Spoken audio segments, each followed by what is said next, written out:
Bonjour à tous les élèves qui sont connectés cet après-midi avec nous. Donc, je suis ravie de pouvoir vous retrouver. Donc, moi, je m'appelle Pascaline, je travaille à la Fondation Tara Océan et je vais animer cet après-midi un petit temps d'échange avec l'équipage, entre l'équipage et vous. Donc, avant de commencer, j'aimerais bien vous connaître davantage. Donc, je vais partager mon écran pour vous proposer d'aller faire un petit Menti. Donc, pour les enseignants, eh bien, vous voyez, vous pouvez soit utiliser le QR code qui est ici affiché, ou aller sur le logiciel www.menti.com en rentrant le code 57 88 07. Donc, prenez le temps d'ouvrir cette fenêtre-là. On va la laisser ouverte ensuite tout au long de l'échange, parce que vous allez voir qu'on va y revenir régulièrement. Alors, du coup, j'ai une première question pour vous, pour savoir où est-ce que vous êtes et de où vous nous écoutez, avec qui on va échanger. Donc là, vous pouvez positionner sur la carte eh bien, l'endroit duquel vous nous écoutez, où se trouve votre école. Alors, on a un point qui apparaît en Espagne.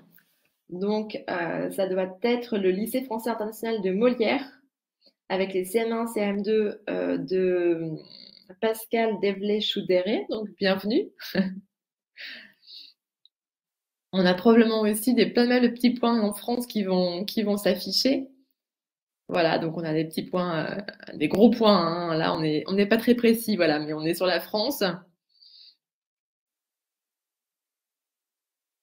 Donc pour les enseignants, je vous rappelle donc le code associé, c'est 57 88 07. C'est le code qu'on vous demande de rentrer quand vous cliquez sur, quand vous tapez www.menti.com. Alors je vais laisser le temps à tout le monde de se connecter pour cette première fois, puis après comme ça, vous verrez, ça ira plus vite. Alors on a 3 classes qui sont en France et une classe en Espagne.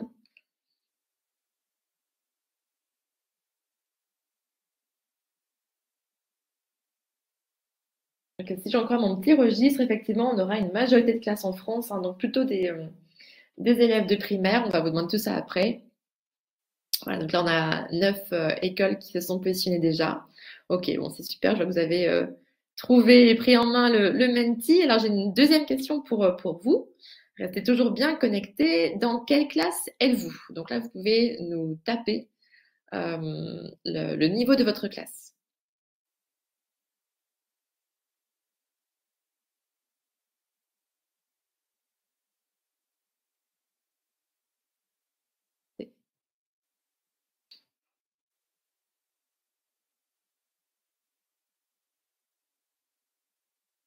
Alors, on a des CM1 et des CM2, des CE2 aussi, des CM2, une majorité de CM1, on dirait pour l'instant. Une classe qui a les 3 niveaux, CE2, CM1, CM2. Donc, ça veut dire que pour l'instant, les plus âgés d'entre vous, vous devez avoir à peu près 11 ans, pour ceux qui sont en CM2. Et les plus jeunes, du coup, vous avez peut-être 8 ans pour les plus jeunes, ou 9 ans, 8-9 ans. Ok, ça marche. Bon, bah, super. Ça nous permet de voir un petit peu avec qui on va échanger. Alors, du coup, je vais arrêter de partager mon écran ici. Hop, j'arrête le partage. Et donc, je vais redonner du coup la parole à nos invités. Donc, on a Mathilde qui vient d'arriver aussi et David. Donc, bah, écoutez, je vous laisse vous présenter. Est-ce que David, tu veux commencer à te présenter, dire qui tu es et quel est ton rôle sur le bateau? Ah oui, vraiment.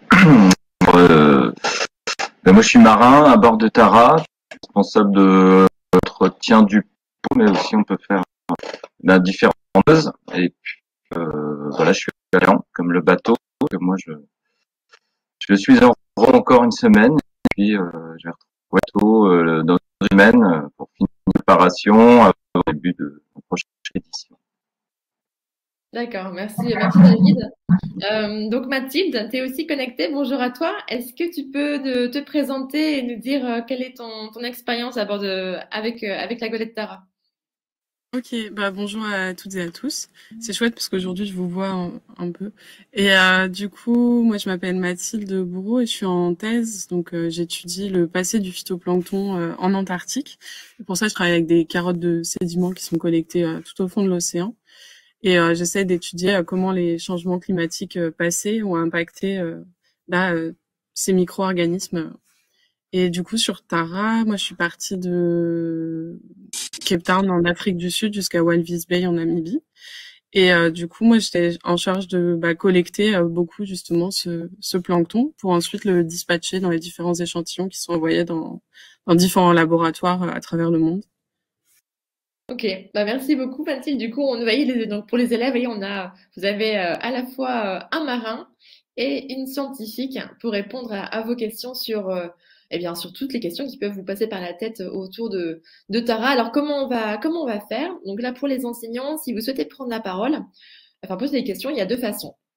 Soit vous pouvez cliquer sur l'icône de lever la main qui est en bas à droite de votre écran. Et dans ce cas-là, moi, ça me met un petit message et j'active votre micro. Et puis, il faudra bien, du coup, penser à poser une seule question à la fois hein, pour que tout le monde puisse s'exprimer au fur et à mesure. Ou alors, vous avez aussi le chat, donc dans discussion publique, où là, vous pouvez mettre aussi votre message. Et dans ce cas-là, c'est moi qui le relais de votre part à Mathilde ou à David. Alors, du coup, n'hésitez pas s'il y a des premières questions. Donc, on va faire ça pendant un petit moment. Et puis, vous verrez que, à peu près au milieu de l'heure, je pourrais vous proposer un petit jeu, comme un petit quiz, en fait, un petit peu sur les éléments qu'on aura découverts de Tara. Et puis, on reprendra ensuite les questions. Alors, je vois qu'il y a pas mal de petites mains qui se sont levées déjà. Donc, je vais donner la parole à Thierry Cécile. Donc, Thierry Cécile, vous pouvez activer votre micro. Alors, s'il n'y a pas de micro sur ordinateur, ce qui peut arriver, vous pouvez aussi passer par l'interface de chat, donc discussion publique, pour me transmettre votre question. Alors, du coup, j'ai l'impression qu'il n'y a pas de micro de l'autre côté, donc je vais proposer à la classe de CE2, CM1 et des CM1 de Paul-Émile Victor Gap de prendre la parole, d'activer leur micro pour poser votre question. Donc, ce que je te propose, c'est que tu te présentes, tu dis comment tu t'appelles, et puis tu poses ta question. On t'écoute. Je m'appelle Mathilde et ma question, pourquoi y a-t-il deux capitaines? Merci beaucoup Mathilde. Alors, pourquoi y a-t-il deux capitaines? Est-ce que tu veux répondre à ça, David? Oui, j'espère que ne sont pas trop hachés, comme le disait Pascal du lycée Molière. Et les deux capitaines, tous en bime sur l'équipage du bateau. Ils ne restent pas tout le temps à bord du bateau. Donc moi, je suis en repos, par exemple, là. Il y a quelqu'un qui a pris ma place et les capitaines, c'est pareil, quoi. Ils font des périodes de 2, 3, 4. Et puis, une fois qu'ils ont fait leur rendement de 2, 3, 4 mois, un autre capitaine qui vient le remplacer et puis qui varie sa période de 3, 4 mois. C'est pour ça qu'on est deux, parce qu'on va rester toujours à bord de Tara. Et c'est bien de pouvoir se reposer un peu quand même. Merci David. Alors du coup, je vais activer le micro. Alors pour les classes qui ont pris la parole, si vous pouvez effectivement baisser la main, ça m'aide moi en fait à mieux voir qui n'a pas encore pris la parole. Alors je vais activer maintenant le micro dans la classe de Emeline Kogut. Donc Emeline Kogut, je vous invite à activer votre micro.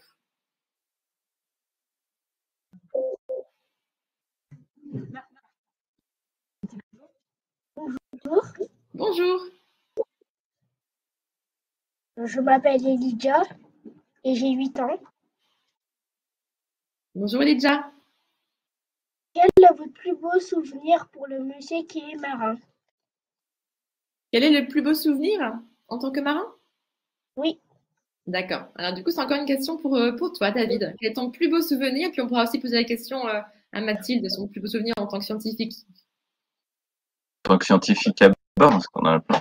Mais le plus beau souvenir, alors il n'y en a pas, difficile d'en choisir un seul.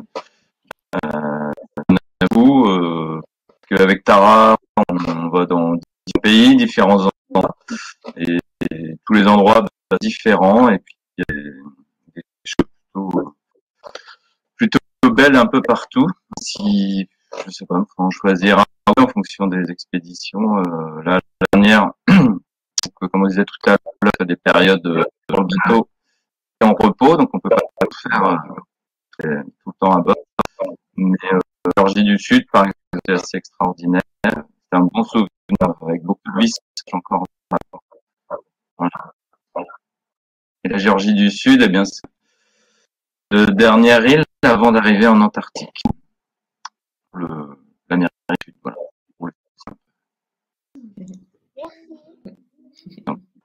Merci David. Alors toi Mathilde, c'est quoi ton plus beau souvenir avec Tara? Alors il faut que tu actives ton micro, ce qui est en bas de ton écran. Pour l'instant on t'entend pas. Désolée. Oui, je disais, même sur un mois en soi, on voit tellement de choses magiques, que ce soit la bioluminescence autour du bateau ou les levées de soleil quand on va commencer les échantillonnages avec l'océan à perte de vue. Ou les animaux qui viennent autour de nous aussi, que ce soit les otaries ou les globicéphales. Donc, il y a tout le temps des petits trucs magiques, quoi. Il n'y en a pas un en particulier du coup qui t'a plus marqué, il y en a plein en fait du coup j'imagine. Ouais. Enfin, je sais pas, pour moi, l'expérience entière, c'était assez incroyable. Alors du coup merci beaucoup. Je prends une question par écrit parce qu'on a aussi des messages par écrit qui nous arrivent. Alors dans la classe de Thierry Cécile, on se demande, savez-vous en combien de temps le corail blanchit? Alors Mathilde, est-ce que tu aurais une expertise sur le corail à nous apporter? Alors, je suis pas experte du tout sur le corail. Du coup, je suis pas. Après, s'il y a vraiment, je sais qu'il y a, s'il y a vraiment des événements de stress très intenses, comme une pollution très forte ou des températures très élevées, ça peut aller super vite en quelques semaines, mois. Mais après, ils ont aussi des capacités euh, pour se remettre un petit peu, donc ça dépend de ce qui leur est arrivé en fait comme stress. Et après, il y a des choses qui peuvent être sur les temps plus longs. Ça va pas être forcément aussi l'entièreté de la population qui va blanchir non plus. Mhm. Alors, je vais activer maintenant le micro dans la classe des CM1 de Talard. Donc, je vous invite à activer votre micro, les CM1 de Talard. Oui, on vous entend. Bonjour. Bonjour. Ça recule un peu. Vas-y, casse-toi un peu. Bonjour, je m'appelle Morgane. Bonjour Morgane. C'est quoi ta question? D'où venait l'eau au tout début? Pardon? D'où venait l'eau des océans au tout début? Ah, d'où vient l'eau des océans au tout début? Merci pour ta question. Mathilde, est-ce que tu veux bien répondre à cette question? Ouais, bah à la base, il y avait pas, enfin, on n'avait pas l'eau liquide des océans comme ça, et ça vient de la condensation petit à petit de l'eau qu'il y avait dans l'atmosphère, qui a, à travers des pluies assez, torrentielles comme on le reconstruit aujourd'hui, ça a formé les océans. Mais c'est arrivé sur des années, hein. C'est pas, c'est pas arrivé du jour au lendemain. Merci. Merci beaucoup pour ta question. Merci. Alors, je voudrais que tu as coupé votre micro. Voilà, super. Alors, maintenant, je propose à l'école Rock en Val d'activer son micro.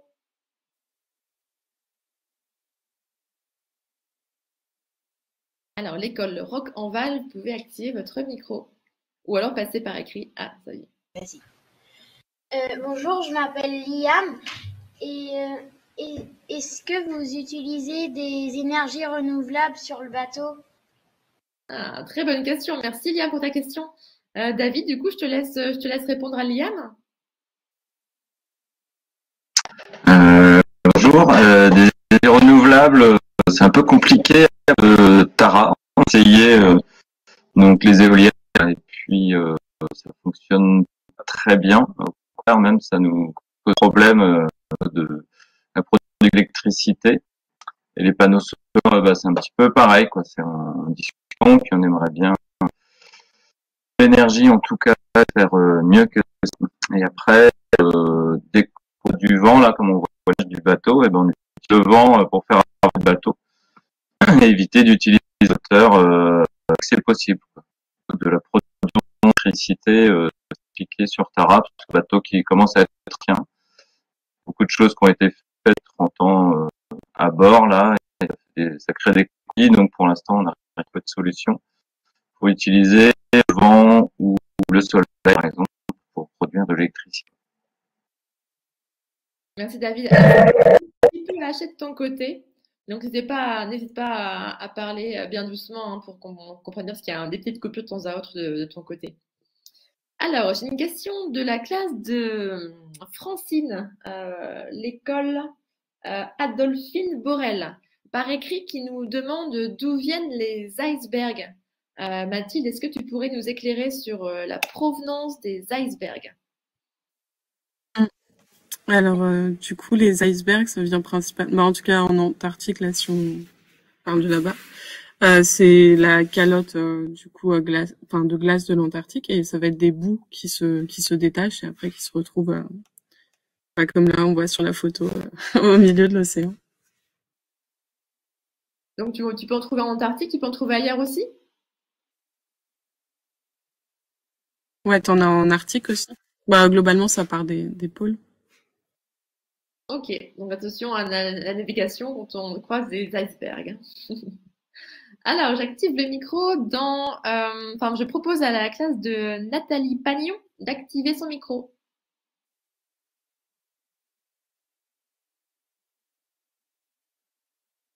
Alors, la classe de Nathalie Pagnon, vous pouvez activer votre micro. Voilà, super. Bonjour. Bonjour. Bonjour. Je m'appelle Justin. Je suis en CM2. Et puis, je voudrais savoir, est-ce qu'il y a beaucoup d'algues dans l'eau? Est-ce qu'il y a beaucoup d'algues dans l'eau? Ah, ça c'est une bonne question, Justin, qui va plaire à Mathilde, je pense. Merci pour ta question.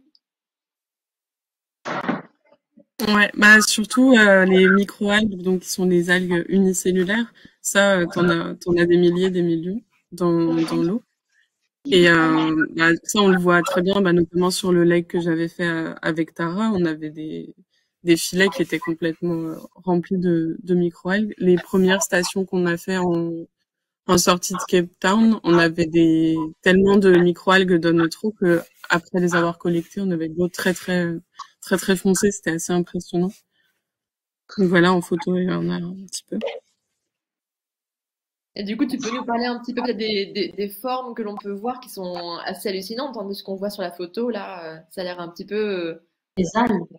Il y a les coccolithes, ils ont des espèces d'écailles comme ça, c'est du genre de calcaire. Là, c'est une diatomée, normalement, celle qui est rectangulaire. Et du coup, elles ont la caractéristique d'avoir une coque en verre, en fait.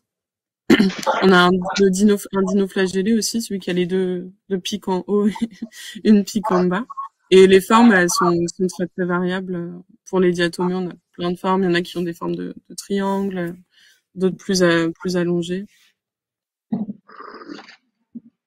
Merci beaucoup pour ta question. Alors, je vous invite à recouper le micro pour qu'il n'y ait pas de petits bruits parasites entre-temps.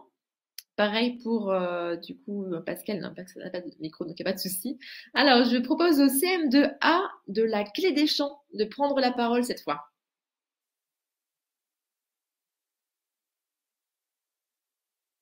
Est-ce qu'on va réussir à voir bien là? Et toi, face à la auto. Tu dis bonjour? Oui, je dis bonjour, je dis mon prénom et je dis... Vas-y. Bonjour, je m'appelle Enaëlle, je suis en CM2 et je voulais vous demander pourquoi vous avez choisi le métier de marin. Ah. Alors, Monche, c'est le petit surnom de David. C'est vrai que vous allez voir, je l'appelle parfois Monche. J'oublie de l'appeler David. Donc, David, est-ce que tu peux répondre à cette question? Oui. Donc, bonjour. Pourquoi j'ai choisi le métier de marin? C'était pas fait tout de suite.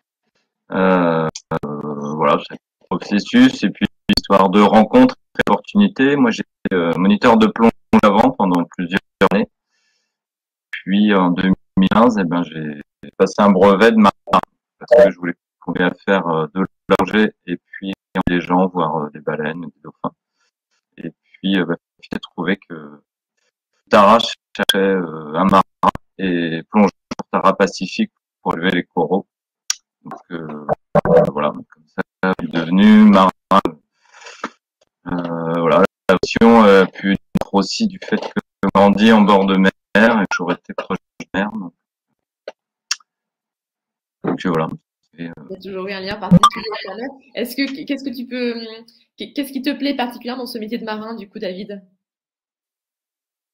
À bord de Tara, c'est les rencontres, les voyages aussi également.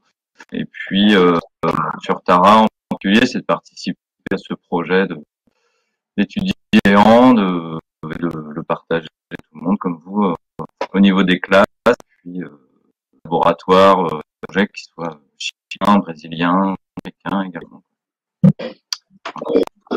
Merci beaucoup, David. Alors, du coup, je vous invite, les CM2 à la question de couper votre micro. Super, merci. Alors, maintenant, une question de la classe de Calipé. On va voir si vous pouvez la poser par oral, ce sera plus sympa, sinon je l'ai aussi par écrit. Donc, Calipé, vous pouvez activer votre micro.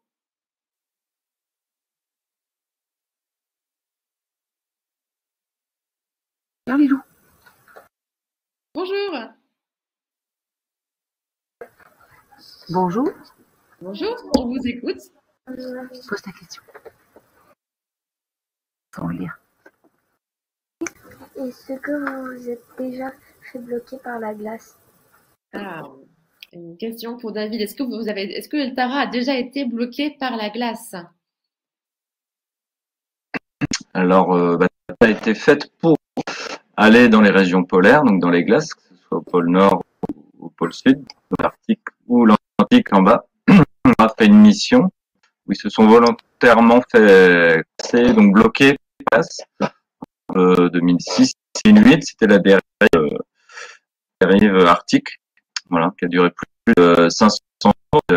Il y a un camp autour du bateau pour faire de l'élèvement et puis avec les mouvements de glace et des courants, et bien se sont placés jusqu'à ce que la glace les libère.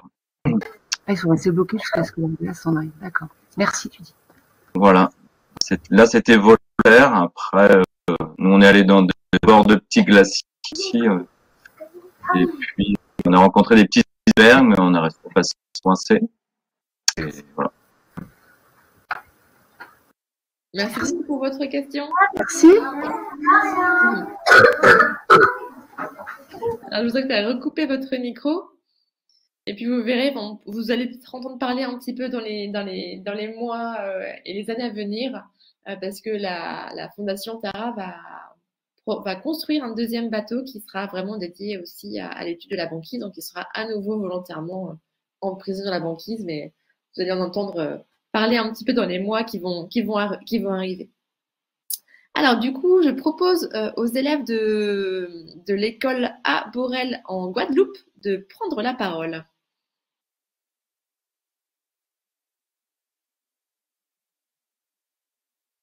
Alors bonjour, est-ce que vous nous entendez?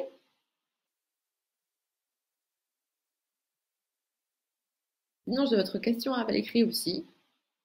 On peut faire l'un ou l'autre. Alors, j'ai l'impression que ça passe pas de votre côté, donc je vais la retranscrire de votre part. Alors, donc, les élèves de l'école Borel se demandent pourquoi il fait si froid en Antarctique. Est-ce que Mathilde, tu voudrais nous expliquer ça? Ouais. Du coup, pourquoi il fait froid en Antarctique? C'est globalement ce qui se passe aux deux pôles. Tu as plusieurs volets. Tu as les volets liés à la manière dont les rayons du soleil arrivent sur ces régions-là, où il fait plus froid. Et en plus, tu as l'effet de la calotte polaire qui va en fait renvoyer tous ces rayons. Donc, ça aide de moins en moins à conserver, enfin, ça aide d'autant moins à conserver la chaleur à ces endroits-là. Et c'est pour ça que c'est préoccupant si la glace fond, c'est qu'on perd cet effet de renvoi de ces rayons du soleil, et du coup ça a tendance à amplifier aussi le réchauffement. Merci beaucoup Mathilde, j'espère que ça répond à votre question, donc aux élèves de l'école Borel de Guadeloupe. Alors maintenant, j'invite les enfants de l'océan, c'est un joli nom ça, les enfants de l'océan à activer votre micro. Bonjour. Bonjour. On aimerait savoir si vous avez déjà vu un requin ou une baleine. Ah, Alors, Mathilde, est-ce que toi, tu as déjà vu un requin ou une baleine? Du coup, les baleines, j'en ai vu quand j'étais en Arctique. Et après, sur Tara, on a vu aussi des globicéphales, qui sont de la même famille, mais enfin, qui sont des cétacés aussi, mais beaucoup plus petits. Alors, attends, bougez pas, j'ai une super photo de baleine à vous montrer, qui a été prise justement par quelqu'un à bord de la goélette. Voilà. Où on voit du coup la queue de la baleine quand elle plonge dans les profondeurs de l'océan. Et David, toi, du coup, est-ce que tu as déjà vu des requins ou des baleines depuis tes expériences à bord de la goélette? Ben oui, on croise régulièrement quand on est dans les régions où elle vit, ou alors lorsqu'elle déplace, que ce soit des pôles ou vers les zones comme dans le Pacifique, en Polynésie française, où vont donner naissance à leurs petits. Et puis les requins, effectivement, c'est sur Tara Pacifique, c'est de la plongée, donc sur le reef de coraux. Donc c'est là où habitent aussi les requins. Donc en fonction des endroits où on était, on a pu observer pas tous les requins, mais plusieurs types de requins. Des petits requins à pointe noire, aussi des requins d'eau à Malpelo, par exemple. Ça nous jouit à chaque fois qu'on en voit, de toute façon. C'est toujours un beau spectacle. J'imagine que c'est un beau spectacle, effectivement. Alors, du coup, j'ai une question qui nous arrive par écrit de l'école de Crécy. Je vais juste voir si vous pouvez activer votre micro, ce serait peut-être plus sympa. Ah non, il n'y a pas de micro. Alors, l'école de Crécy te demande, du coup, David, pour toi, pourquoi le bateau est-il aussi grand? Bien, c'est une bonne question. Pourquoi il est aussi grand?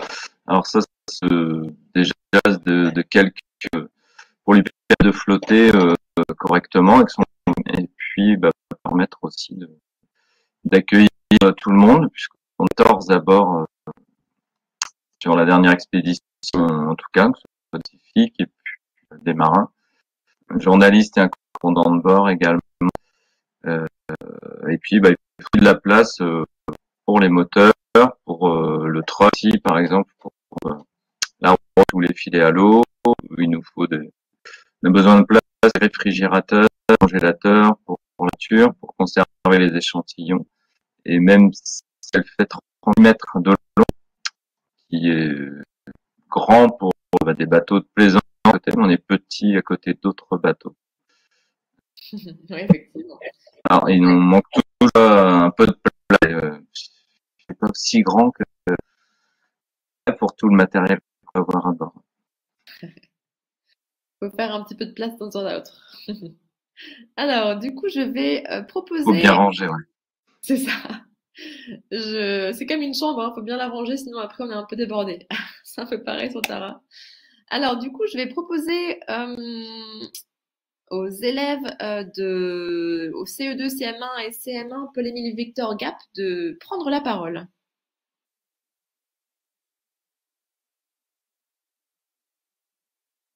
Alors, Paul-Émile Victor à Gap, on vous écoute. Vous pouvez activer votre micro.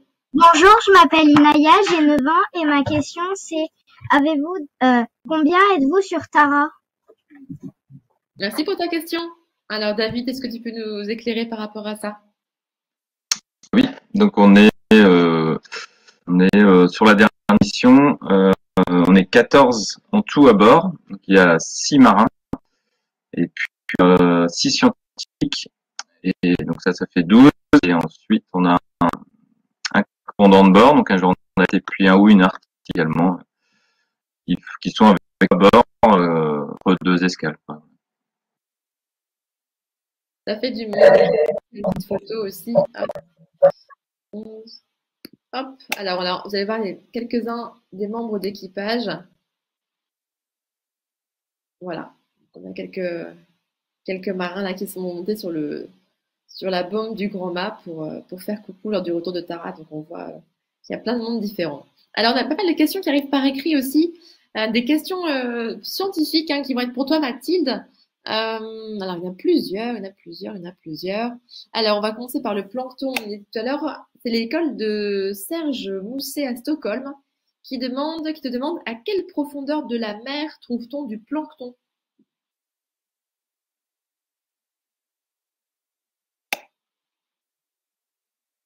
Alors Mathilde, on ne t'entend pas, faut que tu actives ton micro.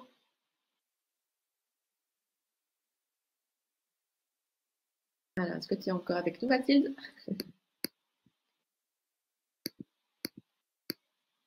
Ah bah, je crois qu'on a perdu Mathilde. Ah bah, flûte alors. Bon, on espère qu'elle va revenir assez vite alors. Donc, ah, si Mathilde est là, Mathilde, il faut juste que tu actives ton micro. Oui, désolée, j'ai eu un petit souci de connexion. Du coup, je regarde dans le chat, c'est ça? Oui, en fait, la question c'était à quelle profondeur de la mer se trouve le plancton? Du coup, dans le plancton, on a plusieurs types d'organismes. On a du coup les micro-organismes dont on parlait tout à l'heure qui vont utiliser l'énergie du soleil pour faire de la photosynthèse. Du coup, eux, ils ont besoin d'être assez proches de la surface. Donc ça va dépendre de l'endroit où ils sont dans l'océan. Ça peut être sur juste les 10 premiers mètres jusqu'à des endroits où ça peut aller peut-être jusqu'à 100, 200 mètres si l'eau elle est vraiment très très très très claire. Mais globalement, c'est vraiment plus dans les 50 premiers mètres. Et après, Ah, ça a recoupé.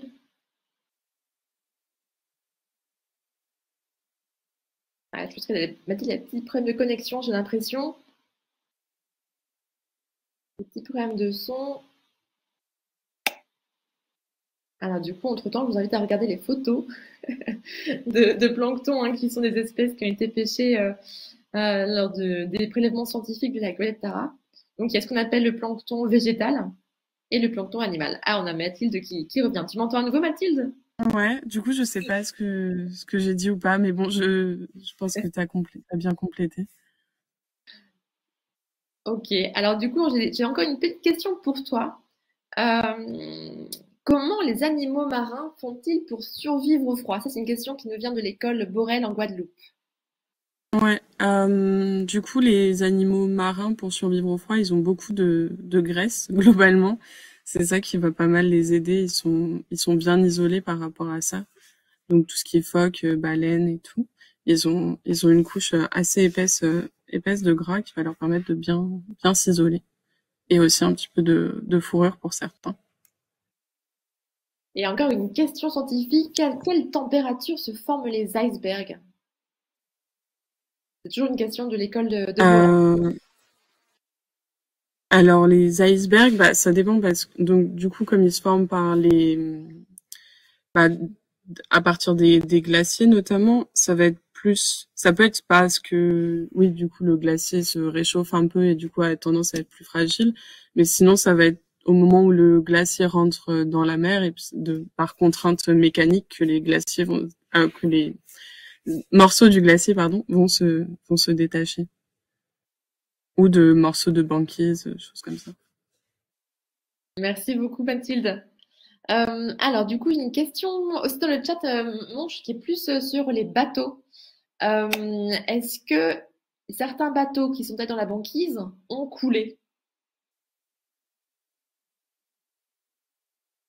Certains ont déjà coulé, c'est déjà arrivé. Certains qui se sont fait prendre volontairement ou involontairement d'ailleurs. Ceux qui se font prendre en général, ils sont fabriqués pour ça, mais je n'ai pas à l'abri de se faire couler, quoi. Ça a une forme de coque qui est très arrondie, ça, là, qui permet la banque elle se fait autour de pas écraser la coque du bateau, tisser dessus, puis le Tara va rester en surface. Des exemples au reste bateau qui auraient coulé, mais dans les premières expéditions, comme le bateau de Ernest Shackleton, par exemple, là, dont ils ont retrouvé l'épave au moment où on était en Géorgie, donc ça va faire un an à peu près. Par exemple, celui-là, il a été parce que il se fait écraser par la glace qui se faisait deux, quoi.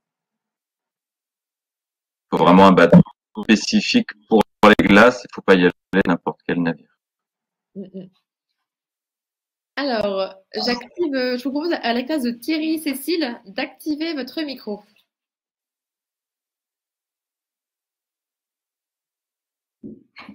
Alors, la classe de Cécile Thierry, allez-y, on vous écoute. Bonjour. Bon bah bonjour, je m'appelle Aurélien et je voulais vous poser la question. Combien de temps vit le corail?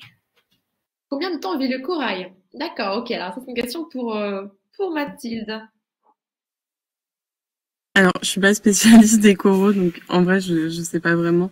Mais ça peut vivre assez longtemps, il me semble, quelques dizaines, voire centaines d'années. Mais en tout cas, ce qui est très intéressant, c'est que les colonies de coraux, qui poussent les uns par-dessus les autres, ça peut nous donner des indications sur le passé, parce que si on remonte sur toutes ces étapes de la colonie, on peut remonter assez loin. Merci beaucoup Mathilde. C'est vrai que c'est pas évident de répondre à des questions quand c'est pas ton sujet. C'est pas simple, mais c'est bien du coup. Merci de t'adapter aux questions des élèves. Alors, je vous propose à tous justement de faire un petit jeu si vous voulez. Donc, on va repasser sur le Menti. Je vais partager mon écran à nouveau. Hop. Donc, on va retourner sur le Menti. Vous vous rappelez, hein, vous aviez indiqué où vous étiez et dans quelle classe vous étiez également. Donc là, je vais vous poser une nouvelle question qui va plus être sur la goélette. Ça va nous permettre de faire un petit point, c'est de savoir déjà où se trouve, à votre avis, la goélette aujourd'hui. Alors, soit vous l'avez peut-être entendu par les actualités, ou alors une idée, et puis on demandera à David après de nous préciser tout ça. Donc, je vous rappelle, c'est le même code que tout à l'heure. Enfin, si vous avez laissé la fenêtre ouverte, c'est la même. Sinon, c'est www.menti.com et toujours le code 57 88 07. Alors, on a quelques points qui sont en train de se positionner du côté du côté ouest de la France, bizarrement. Alors, David, est-ce que tu peux nous dire où se trouve la goélette aujourd'hui?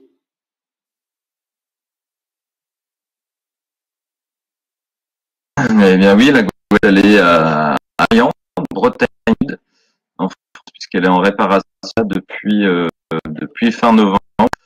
Elle fait une beauté, divers travaux, s'occuper des armes d'hélice, des rives, des voiles, de la peinture aussi, et puis c'est électrique, puis bio, des durettes là pour pouvoir accueillir bientôt le matériel scientifique, et puis pour qu'elle soit en bonne santé et qu'on encore longtemps. Donc là, elle est encore sur le terre-plein ici à Lyon, et on va bientôt la mettre à l'eau là d'ici une ou deux, j'espère.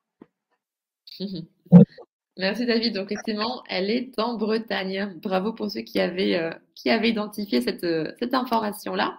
Alors bougez pas, on va faire d'autres petites questions. Maintenant, quel âge a la Golette Tara? Est-ce qu'elle a, à votre avis, 44 ans, 34 ans ou 24 ans?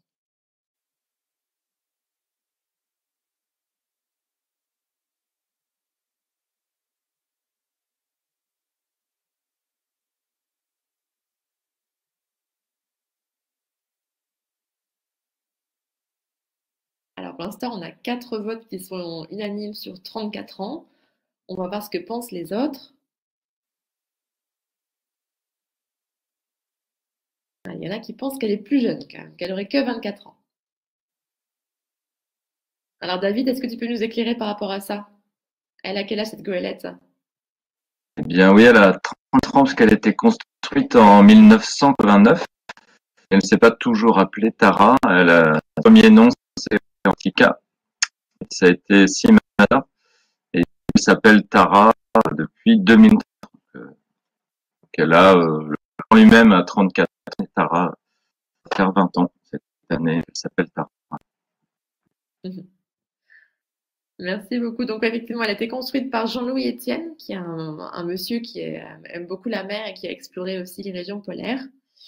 Et après, elle a été revendue et ça fait 20 ans qu'elle s'appelle Tara, mais elle existe depuis 34 ans. Alors, troisième question. Quelle est la longueur des mâts de la goélette Tara? Vous remarquerez en fait qu'elle a 2 mâts, cette goélette, qui sont exactement de la même taille. C'est pour ça qu'on parle d'une goélette. Une goélette, c'est un bateau qui a 2 mâts de la même hauteur. Quelle est la hauteur de ces mâts? Est-ce que c'est 17 mètres, 22 mètres ou 27 mètres? Qu'est-ce que vous en pensez? Peut-être que certains d'entre vous l'ont même déjà vue en vrai, cette goélette.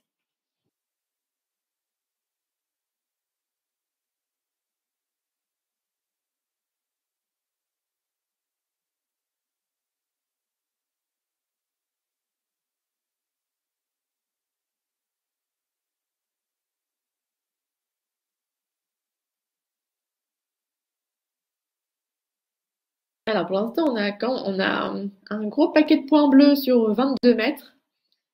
Alors David, est-ce que tu peux nous éclairer par rapport à ça?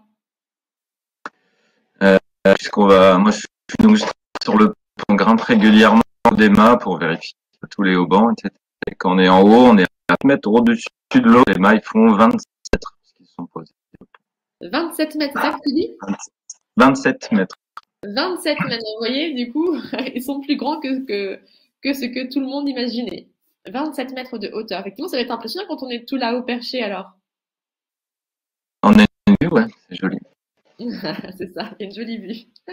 Qu'on soit au Havre ou au Capa, sympa de voir la vision, quoi. C'est ça, ça donne plus d'horizon. Alors, je crois qu'il y a une dernière question pour vous. Enfin non, il y a avant-dernière question. Comment s'appelle cet instrument scientifique? Vous voyez, c'est une espèce de chose qui flotte à la surface de l'eau et qui est tirée à l'arrière du bateau. Est-ce que c'est quelque chose qu'on appelle une chaussette, un filet à plancton ou un filet monta?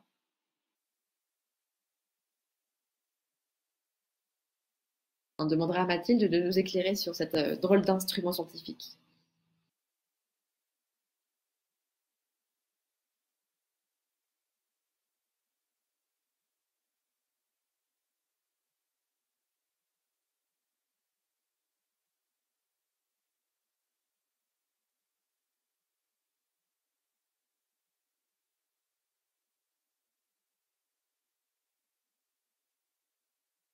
Alors, on a égalité entre chatte et filet à plancton. On a quand même une petite majorité sur le filet monta. Du coup, Mathilde, est-ce que tu peux nous dire comment il s'appelle cet instrument scientifique? Ouais, du coup, enfin, de ce que je vois sur la photo, la majorité a raison. C'est un filet manta et ça sert, enfin, c'était utilisé principalement dans le protocole pour étudier les microplastiques. Donc, vraiment collecter ce qui flotte à la surface de l'eau. On a aussi des organismes qui flottent qu'on récupère dans ces cas-là. Quelques insectes aussi. Et donc voilà, ça s'appelle un filet manta parce que quand on le regarde de face, ça ressemble vraiment à la bouche de la raie manta avec les ailes sur les côtés. Je sais pas s'il y a une photo de face. J'essaierai d'en trouver une tout à l'heure, effectivement, quand on aura fait le petit jeu éventuellement. Alors, je crois qu'on a encore une petite question. Ah oui, à quoi sert cet objet? Vous voyez, ça a été, enfin, c'est tenu par une corde là, ce grand objet là qui est tenu d'une main par un monsieur et de l'autre par une corde. Qu'est-ce que c'est que ça, à votre avis? David, tu devrais reconnaître, mais on va attendre un petit peu pour voir quelles sont les idées des élèves.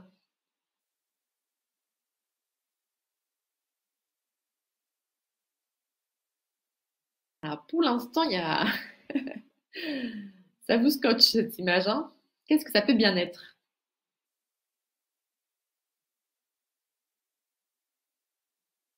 Alors, il y en a qui disent que c'est la dérive.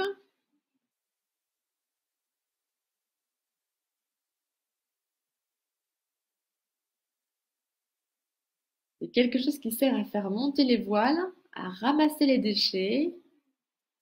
C'est le gouvernail. Ça sert à récolter les eaux polluées. Un aileron, pour interrogation.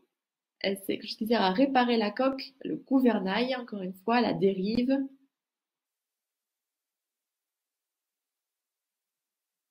Est-ce que vous avez d'autres idées?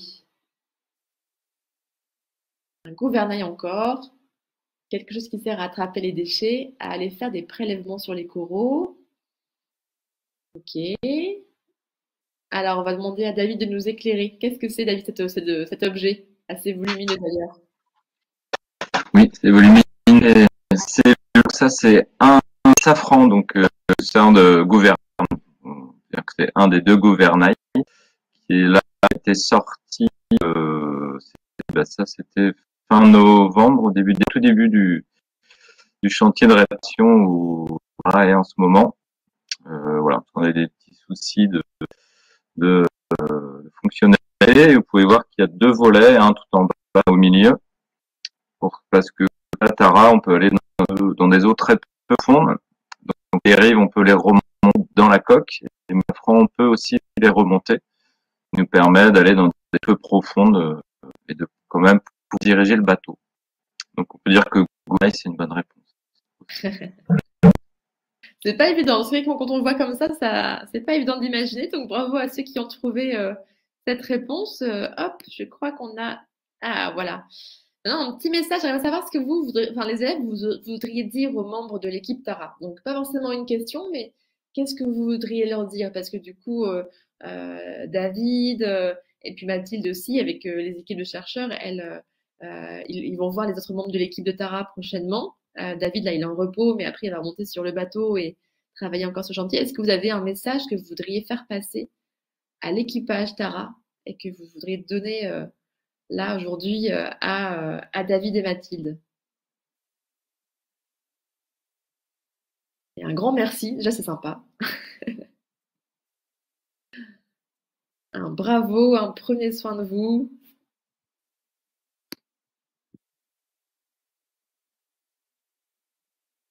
Intéressant.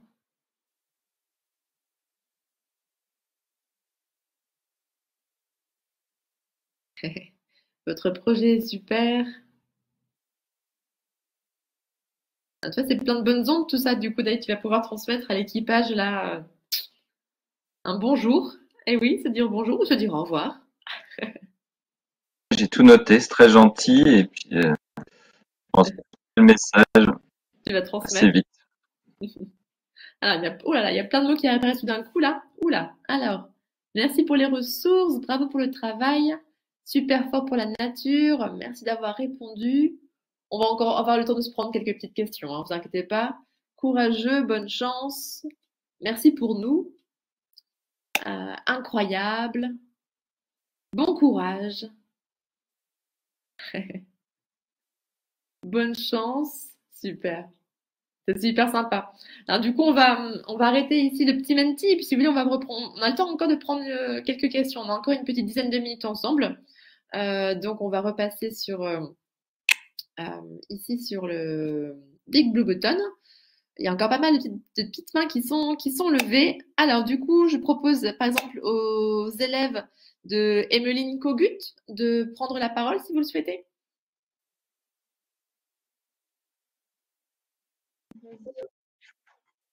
Bonjour, je m'appelle Sarah. Bonjour, Parle plus fort, je ne comprends pas très bien. Bonjour, je m'appelle Sarah, j'ai 8 ans. Quelle a été votre plus grande peur pendant votre voyage? Quelle a été votre plus grande peur pendant vos voyages? Alors, Mathilde, est-ce que tu veux commencer? Du coup, on était quand même bien entourés sur Tara, donc j'ai pas eu peur pour moi. Par contre, à un moment, ça fait un petit peu peur parce on manipule quand même des engins assez lourds et tout, et du coup, c'est vrai que quelquefois ça peut être assez risqué pour les marins, du coup, s'il y a un peu de mer et tout ça. Donc c'est plus pour eux. Quelquefois, moi je me suis un peu inquiétée, mais sinon ça va. Alors, je vais vous montrer une petite photo où on voit les instruments scientifiques qui sont parfois effectivement un peu volumineux à manipuler. Donc, effectivement, il faut rester prudent, surtout quand ça bouge un petit peu. Et toi, David, est-ce que tu as eu des moments où tu as eu un petit peu chaud?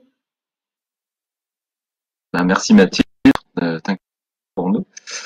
Après, on fait en sorte que tout se passe bien. On a quand même, on réfléchit aux actions qu'on fait. Là, vous voyez, les personnes, elles ont le petit orange, c'est un gilet de sauge qui, si on tombe à l'eau, se gonfle, nous permet de rester à la surface.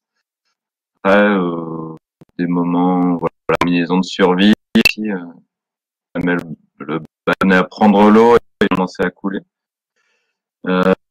Aussi qu'on travaille dessus actuellement pour que le bateau soit sain et qu'on puisse être en sécurité.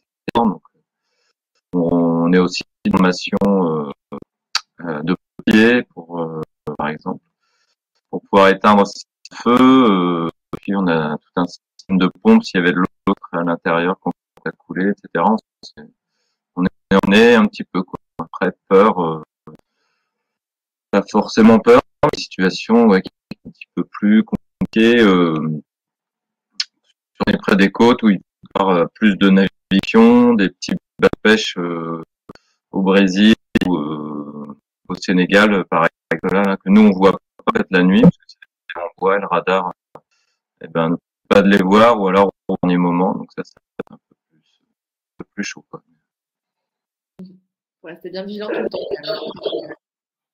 Merci pour vos réponses. Alors, je propose aux élèves de CM2 de LFM, peut-être du coup le lycée français de Madrid, d'activer son micro et de poser sa question. Bien. Et bonjour. Fort. Bonjour, et je m'appelle Nicolas et ma question c'était qu'est-ce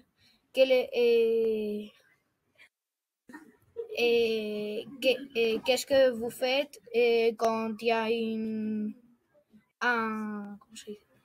tormenta? Quand il y a une tempête. Quand il y a une tempête. Ah, qu'est-ce que vous faites quand il y a une tempête? Comment ça se passe du coup, David, quand il y a des tempêtes? Merci pour ta question, Nicolas. Ouais, merci. Eh bien, les tempêtes, si elles sont très très fortes, on va essayer de les éviter même.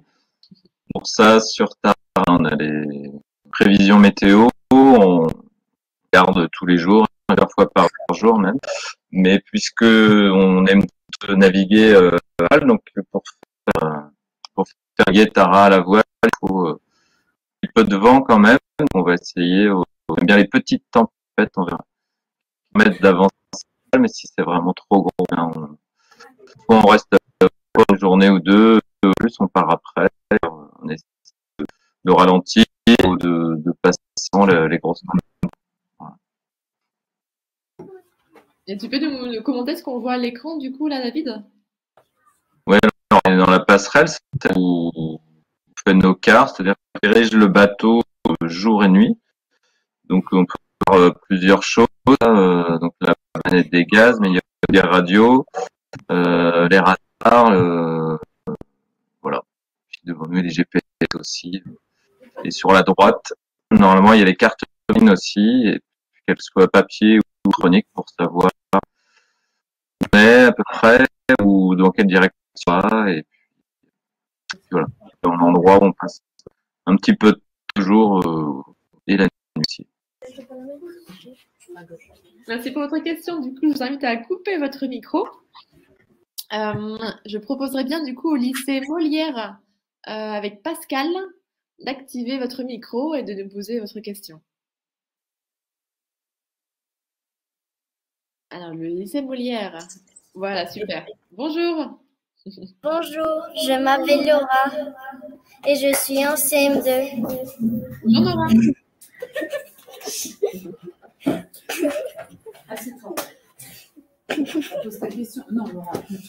Comment on dort dans un bateau? Comment on dort dans un bateau? Et où est-ce qu'on dort? David, tu peux nous éclairer? Oui, on dort bien. Parce qu'on est un petit peu bercé par les vagues parfois. Et dans l'arrière de Tara, on est 14, ce qu'on disait tout à l'heure. Et il y a Sabine de deux couchettes, des bannettes, qui sont assez confortables et on dort à bord de Tara, c'est confortable. Ouais. Donc, tu dors bien toi à bord de Tara? Mathilde va aller. Moi je dors bien. Oui. Mathilde, tu dors bien toi à bord de Tara? Ouais, bah oui, j'ai super bien dormi, sauf un jour où j'avais un mal de mer terrible, mais là c'était conjoncturel, quoi. Mais sinon on dort super bien.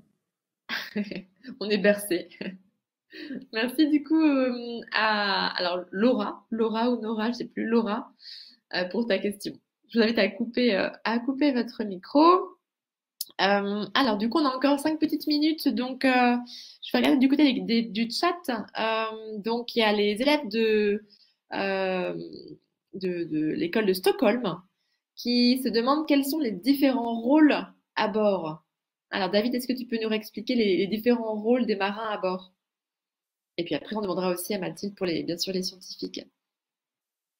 Oui, donc on est dans les 6 marins.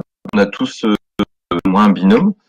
Et donc il y a le capitaine, c'est lui qui coordonne bien tout le monde, que ce soit les scientifiques, les éducateurs, les marins, pour que tout aille bien quand on est en escale et puis quand on a un prélèvement de science à faire. Après le capitaine, le second capitaine qui est là, si le capitaine se sent pas bien, il peut prendre ses décisions.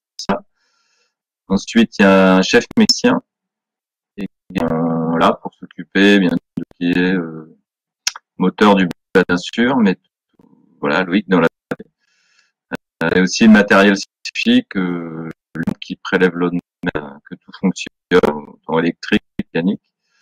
On a des cuisiniers, en ce moment, cuisinière, Sophie et après on est deux à s'occuper de l'entretien du pont en tant que chef de pont. Sophie qui a préparé une jolie tarte. Alors Mathilde, du coup, du côté des scientifiques, du coup, vous êtes combien en général à bord Du coup, les scientifiques, pareil, on est 6 aussi. Donc il y a la chef, enfin là où le chef scientifique, donc c'est qui s'occupe de coordonner les stations. Généralement, il discute beaucoup avec le capitaine aussi pour parce que quelquefois il peut y avoir des petites choses à adapter en fonction des conditions météo, en fonction du temps qu'on a. Par exemple, nous sur le leg, il y a pas mal de stations qui ont été un tout petit peu adaptées pour s'adapter à permettre de faire plus de dérive du bateau, du coup d'utiliser moins de carburant. Et après, il y a différents postes de scientifiques qui permettent de se répartir les tâches. Donc à la différence des marins, chaque scientifique va faire tout le temps les mêmes tâches et il n'y a pas tant on fait pas de quart entre nous. Du coup, on va faire des tâches liées à la collecte du phytoplancton. Il y en a qui vont faire plus des tâches liées au pomper les eaux de surface et préparer collecter les échantillons pour sur des grands filtres, donc pour ce qui va être virus et tout ça. Il y a un opérateur qui fait beaucoup de collecte, donc des microplastiques et aussi du suivi au flowcam. Donc là, on fait passer les organismes quasiment un par un devant une caméra et là, on les prend en photo. Et il y a le chef le scientifique océanographe aussi. Et voilà, c'est à peu près ça. Et aussi, on a des tâches là où on peut se relayer tous pour les faire, c'est un suivi quotidien. Donc, notamment pour les aérosols. Donc ça, c'est souvent à 6h du matin et 6h du soir, globalement. Ok, donc ça, on manque pas d'occupation. Alors, on va prendre une dernière question. Ouais. On va prendre une dernière question de CM1, pardon, de Talar, qui se demande à quoi sert le sel dans la mer et quel serait l'impact sur la faune marine s'il y en avait moins. Alors ça, c'est une sacrée question. Mathilde, est-ce que tu veux essayer d'y répondre? À quoi sert le sel? Je sais pas si on peut dire que ça sert à quelque chose. Il se trouve que les océans sont salés et que les organismes qui vivent dedans se sont adaptés à ça. Et s'il y en avait moins, ça va impacter la densité de l'eau de mer, donc plein de choses en termes de flottabilité.